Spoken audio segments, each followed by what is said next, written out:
Merci, Monsieur le Président. Madame Rabault. Quelques éléments sur la réserve parlementaire. Donc, si elle est supprimée, moi je crains que les 75 millions d'euros, qui encore une fois ne sont pas de l'argent qu'ont les députés, c'est de l'argent qui sont fléchés des ministères vers les associations, les communes qu'on souhaite accompagner.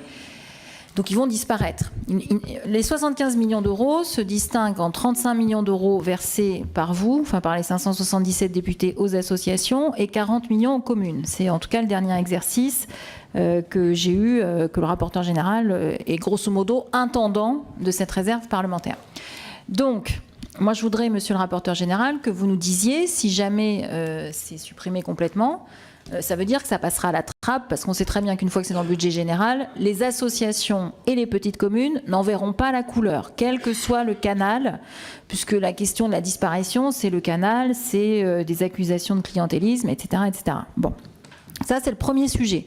Sur où est-ce que cet argent sera considéré dans les économies que souhaite faire le gouvernement, ou est-ce qu'il y aura encore la possibilité d'accompagner des associations via d'autres moyens ou via d'autres canaux.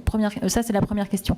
La seconde question, effectivement, moi, je déposerai un amendement pour la séance qui vise à robustifier, si jamais c'est la proposition du rapporteur général est maintenue. D'ores et déjà aujourd'hui, enfin, je voudrais le rappeler que quand il y a une demande pour une association, moi, le rapporteur général émet ce qu'on appelle je sais plus comment ça s'appelle, enfin bref, un avis, que l'association remplit un CERFA. Le CERFA, il fait 8 pages, pour ceux qui l'ont regardé, et que le CERFA est étudié par le ministère de la Culture, le ministère des Sports, le ministère de ceci.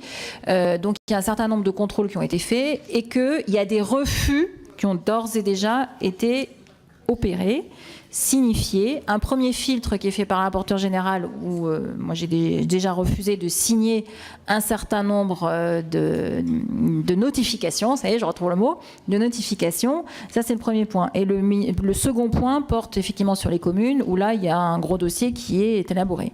Par contre, ce qui me chagrine beaucoup, c'est la réserve ministérielle. Dont, personnellement, j'ai découvert l'existence très tardivement.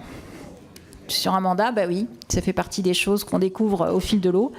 Alors là, question opacité, c'est champion. Parce qu'il n'y a aucune publication. On avantage les copains ou les copines du ministre. Dans le sens, on va le voir, on lui dit, est-ce qu'il y a un... Bon. Du coup, je pense que tous dans cette salle, enfin tous ceux qui étaient déjà députés avant, une fois qu'on en a connaissance, on finit par écrire au ministre en lui disant « serait-il possible que ?» Et je rappelle que cette réserve ministérielle, elle est imputée sur les mêmes lignes budgétaires que la réserve parlementaire. Donc s'il y a un traitement pour l'une, il doit y avoir le même traitement pour l'autre. Parce que alors là, c'est genre opacité, c'est le pompon. Je ne peux même pas vous donner le montant global de cette réserve ministérielle. Et sur le dernier point du rapporteur général, sur le verrou de Bercy, je le rejoins sur l'analyse qu'il a faite et la proposition qu'il formule. Merci beaucoup. Je partage votre opinion, je l'ai dit, sur la réserve ministérielle.